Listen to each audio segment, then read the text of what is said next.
Hey everyone, I'm Shannon Terrell, writer for Finder.com's share trading and investing channel. And today I'm here to give you 7 major steps for investing for retirement when you're in your 20s.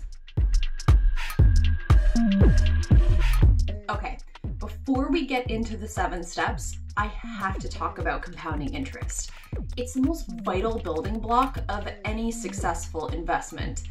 And it's the reason you don't actually need all that much money to get started investing. Compounding interest is at its most powerful when you give it time to work its magic. And it's ultimately what gives you a leg up over people who start investing later in life. For example, let's say you want to save $1 million by the time you turn 65. At 20 years old, if you put $188 into a tax-deferred investment account that had an interest rate of 8%, you'd hit your goal. Now, let's say you wait until you're 30 to start investing. To reach the same goal and save $1 million by the time you turn 65, you would need to bump your monthly investment up to $433, more than double the amount required of your 20-year-old self. That's compounding interest.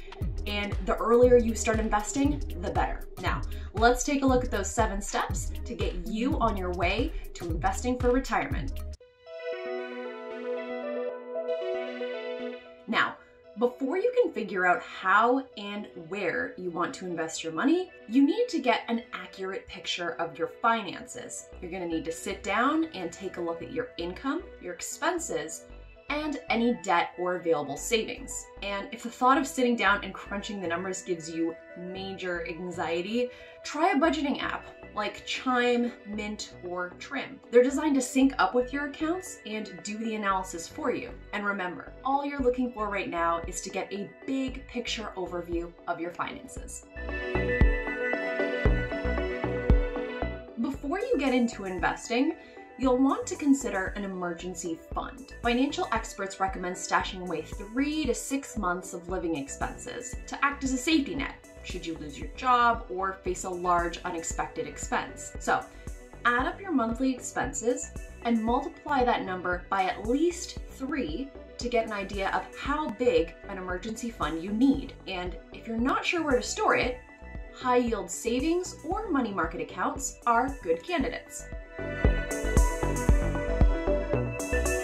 One of the most practical things that you can do when investing for retirement in your 20s is open a retirement account. 401ks are offered exclusively by employers. If your employer offers one, great, you're ahead of the curve. Consider ramping up your monthly contributions, especially if your employer matches what you put away. It's basically free money, so the more you can squeeze out of them, the better. If you don't have access to a 401k, don't panic. You can open an IRA instead, specifically a Roth IRA. For most 20-somethings, it's the more practical option. These accounts tax your contributions, but allow for tax-free distributions, which could be a game changer come retirement, especially if you anticipate being in a higher tax bracket when you retire. The biggest drawback to a retirement account is its contribution limits.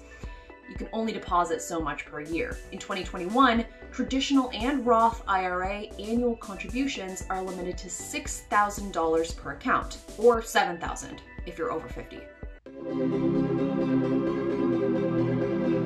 Next up, you may want to consider a self-directed brokerage account. Self-directed brokerage accounts have fewer restrictions than retirement accounts. You can invest as much as you like, and you're free to move cash in and out of the account for any reason at any time. But they don't offer any of the tax advantages of retirement accounts, which is a huge drawback. That said, there's no reason you can't have both. When exploring your self-directed account options, make sure that you carefully compare platform features, trading fees, and investor feedback before you apply. If all of this investment talk is starting to feel overwhelming, take a beat, take a breath, and let me tell you about robo-advisors. These are digital investment services that are designed to create and monitor an investment portfolio on your behalf. This is the ultimate set it and forget it service. They're driven by sophisticated algorithms that quiz you about your financial goals when you sign up. And then they use those answers to create the ideal portfolio for you. Some of the more popular options in this arena include Acorns, Betterment, and Wealthfront. You can expect to pay an annual advisory fee, typically between 0.25 to 0.5% of your account balance.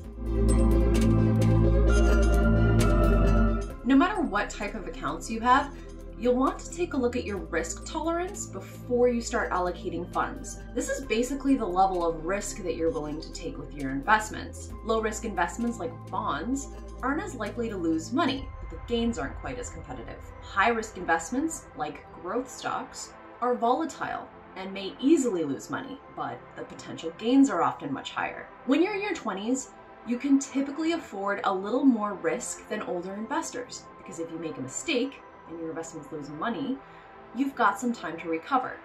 I told you time was an asset. Last but not least, you'll want to keep an eye on your investment accounts. If you're executing active trades, you're likely already doing this. But even investors using a robo-advisor will want to check in on their accounts maybe once or twice a month. The more active your strategy, the more often you're going to want to check in, but don't overdo it. Advisors warn that too frequent checking can lend itself to impulse trades. And impulse trades are a recipe for loss, especially for new traders. To learn more on how to invest for retirement in your 20s, you can check out our complete guide on finder.com. You'll find the link in the description box below. And if you liked this video, don't forget to subscribe and hit the notification bell so you'll never miss a new Finder video. Thanks for watching.